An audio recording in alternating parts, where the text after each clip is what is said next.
Como identificar um falso cristão?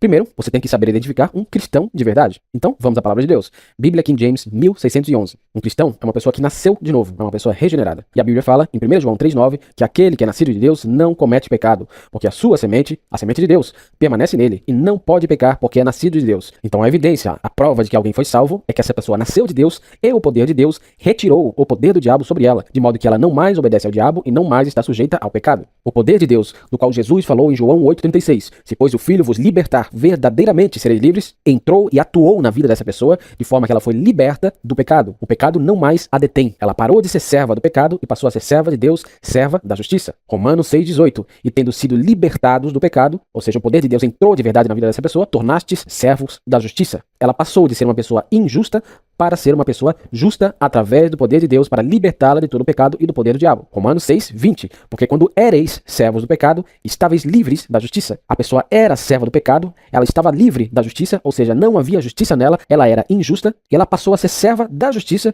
e não mais serva do pecado.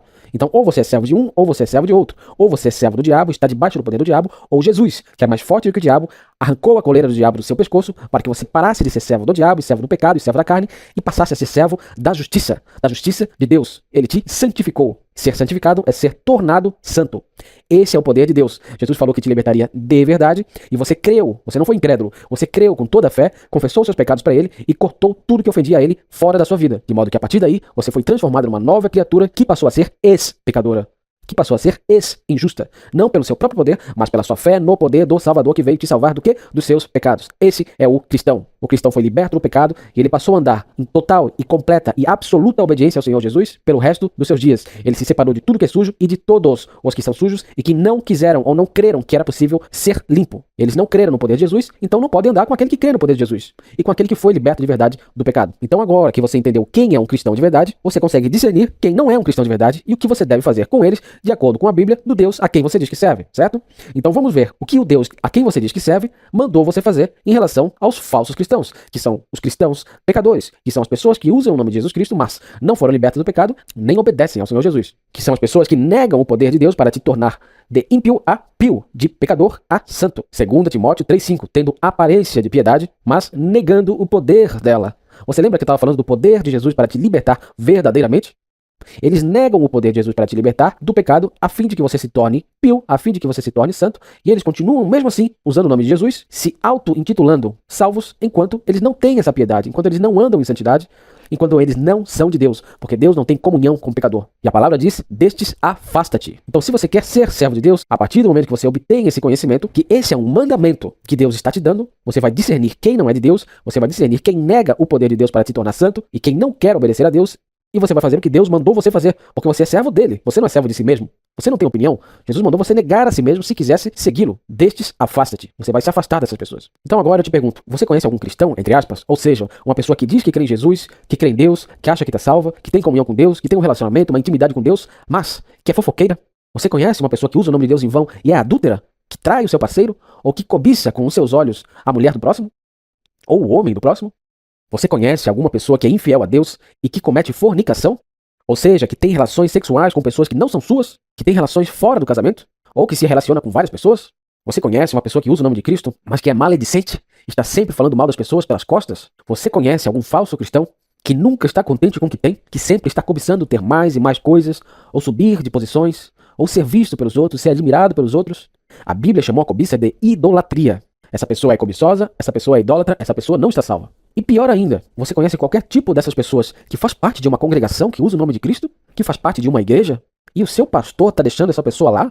E o seu pastor mal sabe que essa pessoa está em pecado? E se souber, não vai fazer nada? Ou no máximo vai repreendê-la ali, de levinho, mas não vai tirá-la da igreja? Pois bem, se você conhece algum pastor, entre aspas, assim, saiba que você está lidando com um lobo em pele de cordeiro ou simplesmente com um cego. Em suma, você está lidando com alguém que é infiel à palavra de Deus. Você está lidando e você está de frente para alguém que deveria ser o exemplo de homem de Deus, mas que é um exemplo contrário de homem de Deus. É um exemplo de infidelidade à palavra de Deus. E por quê? Porque a palavra de Deus, do Deus ao qual ele diz servir, mandou tirar do meio da congregação qualquer pessoa que se chama de irmão, mas que está andando em pecado. Ué, se ele é homem de Deus, por que ele não segue o que a palavra de Deus manda ele fazer? Exatamente, pelos frutos os conhecereis. 1 Coríntios 5, 11 a 13. Mas agora escrevi que não vos mantenhais na companhia de qualquer homem que chamado de irmão, ou seja, não esteja no meio e não permita no seu meio qualquer pessoa que diga que é cristã, que seja um fornicador, ou cobiçoso, ou idólatra, ou caluniador, ou beberrão, ou extorquidor. Com tal, nem ainda comais. Ué, seu pastor faz isso? Seus irmãos fazem isso? Ou eles são infiéis a Deus? Porque o que tenho eu para fazer julgamento também dos que estão fora? Não julgais vós aqueles que estão dentro? Como é que é? Paulo está dizendo que a função da igreja é julgar a igreja. Exatamente. A palavra exige que você ande em santidade e que você exija que aqueles que fazem parte da sua congregação também andem em santidade. Do contrário, eles estarão usando o nome de Deus em vão, eles estarão sujando o nome de Cristo que mandou você ser santo e ser perfeito, e estarão em infidelidade em conjunto com você. Mas Deus julga os que estão de fora. Portanto, qual é o mandamento? Apartai dentre vós essa pessoa perversa. Então alguém que usa o nome de Cristo, alguém que diz que é salvo, alguém que se chama de cristão, que canta e que louva para Jesus, mas está pecando, mas ainda é pecadora, mas ainda não foi liberto do pecado, é o quê? É uma pessoa perversa. O caminho dela é perverso diante de Deus, não é reto, não é de acordo com aquilo que Deus mandou ela fazer. Então peraí, se eu não estou fazendo algo que é de acordo com a palavra de Deus, o meu caminho é perverso. E o que a gente acabou de ver que a palavra disse? Qual foi o mandamento que a palavra acabou de dar? Que você tem que apartar do seu meio uma pessoa que é perversa, uma pessoa que não obedece ao Senhor. Então se eu mesmo não estou fazendo o que a palavra me acabou de mandar fazer, eu estou sendo um perverso diante de Deus? Exatamente. E aí, o diabo te ganhou. Você percebe que o diabo não está nem aí se você vai para a igreja?